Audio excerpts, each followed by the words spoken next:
Hey, it's Kaufman is Alive. I look at comic books new and old. Today I'm looking at a new comic, Ultimate Spider-Man Incursion #1 by Marvel Comics. This is written by the Ultimates writer Dennis Camp and the Miles Morales Spider-Man writer Cody Ziegler. It's illustrated by Jonas Schraff. We've got Miles here on the cover. Sarah Pichelli and Tamara Bonvillain do this cover here. It's just a cover, not my favorite one ever. We've got kind of all the main characters of the Ultimate Universe here on the cover. It looks like they took into account that these Ultimate Universe comics have this border on it when they drew it. Just kind of an odd cover to me because it looks like Iron Lad's shooting at Miles here. He's got his spider sense going off.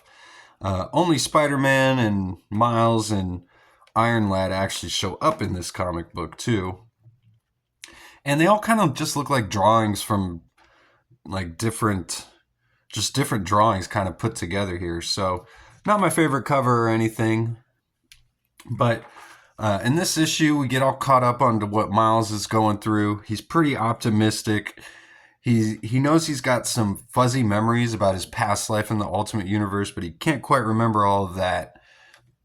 And we're being shown what happened previously in the free Comic Book Day Ultimate Universe one-shot, where the maker offered Miles this card where he could re-enter the Ultimate Universe here, but Miles having second thoughts because he likes his life here on Earth, so he just threw the card away. I love this MF Doom tribute right here, if you notice. On Miles's wall, he's got an MF Doom poster there. That's pretty cool. So his little sister Billy grabs the card and she teleports away, but Miles sees it at the last second, so he jumps through the teleportation as well.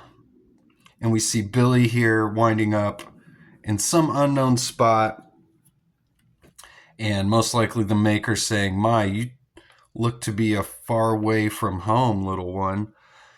And I've got to wonder, this was probably all part of the maker's plan in the first place. He probably took into account that something like this would happen. He's clearly got plans for Miles's little sister here. So, and we get some nice subversion here. We see this teleportation hole open up. We see Peter and his son Richard here, who's in the black Spider-Man costume, looking up at all these portals opening up. They're trying to figure out what's going on. They get blasted through the portal. And as a reader, you might think it's Miles coming through the portal here into this universe, but it's not. It's actually the first appearance here in this Ultimate Universe of Spot.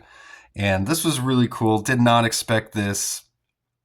Spot is my teenage son, one of his favorite Spider-Man villains. So I was really excited to see him show up in here. He played a big role at the end of that animated Spider-Man cartoon that was in the 90s. So I think he's a cool villain with a cool power.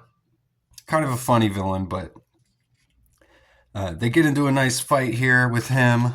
They don't really know where he came from, but he gives us a clue, Spot does, because he says, right back here, he says, "It actually worked. That stupid box." He says, "Suck it, Stark. I'm important now. I have power. See now?"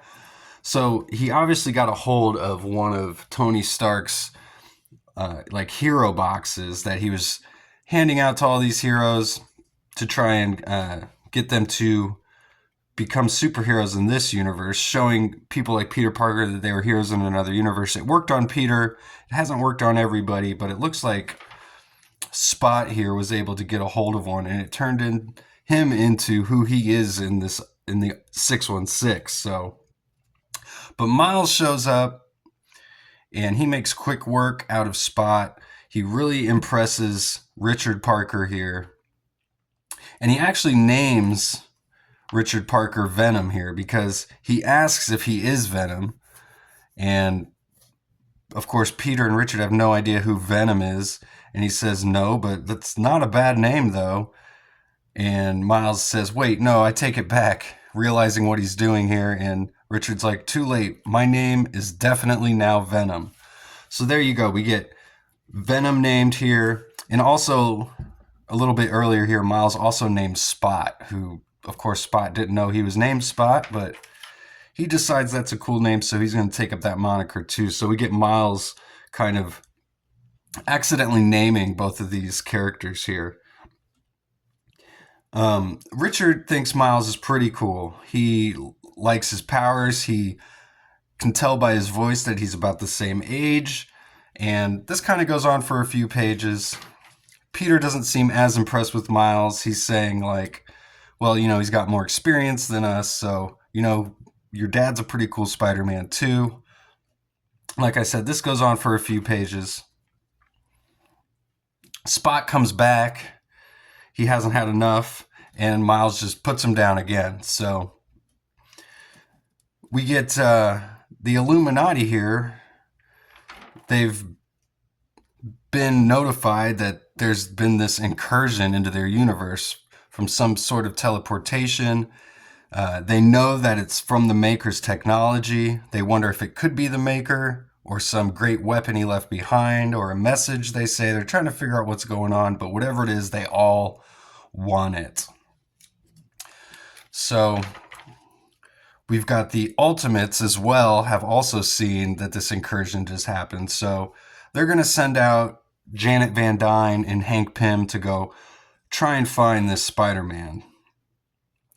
And Peter is explaining to Miles that him and Richard, they can't be out all night looking for Miles' sister, which is what they're all out doing here. They're trying to find Miles' sister somewhere, like a needle in a haystack.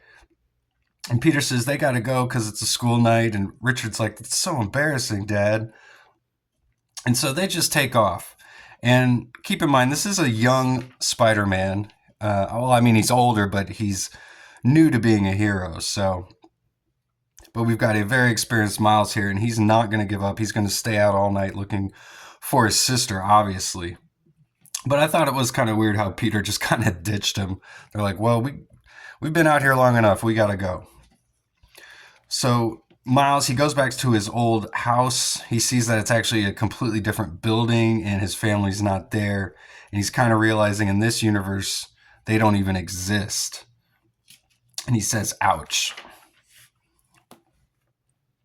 So he's swinging through the neighborhoods. He sees a poster here for the Ultimates. And then right at that moment, he gets grabbed by this huge giant hand. And you can probably guess that it's the Wasp and Ant-Man, and they found him. And they want to know, is he here to destroy the world or save it? And this is an interesting development, and I'd highly recommend go reading the Ultimates issue number 12 if you haven't yet, because this gives us some insight into just who exactly Janet Van Dyne's working for, because it's not exactly the Ultimates she's actually working for. If you don't want spoilers, just turn off the video now, but we learn at the end of Ultimates number 12 she's actually working for this evil clone of Nick Fury who works for the Maker's Council. So she's a sleeper agent for the Illuminati here. And that's how this issue ends. I'd say this was, for $5.99, didn't quite feel like it was worth $5.99. Felt like this could have existed in an issue of the Ultimates or an issue of Ultimate Spider-Man even, although I understand why you kind of want to give Miles his own story here. I think I said on a previous video that this was a one-shot. I was wrong. This is actually a miniseries. But storyline-wise, it got Miles where they wanted him. They've got all the players where they want them to be. The Maker, like I said, probably had this all planned out in the first place. And I'm hoping Spot makes a comeback as well and plays a bigger role in the future, as opposed to just kind of a quick scene where we can get some action, which is kind of all he was used for in this issue. But a little underwhelming, I'd say, overall, but a pretty good setup, and I like the storyline overall and where it's going. And I like bringing Miles here into this Ultimate Universe and interacting with the other Spider-Man and everything. So if you've been reading Ultimates, I'd say go pick this one up. It's definitely a key part to the overall story of this Ultimate Universe. So thanks again for watching. Please subscribe if you haven't yet, and I'll see you guys on the next one.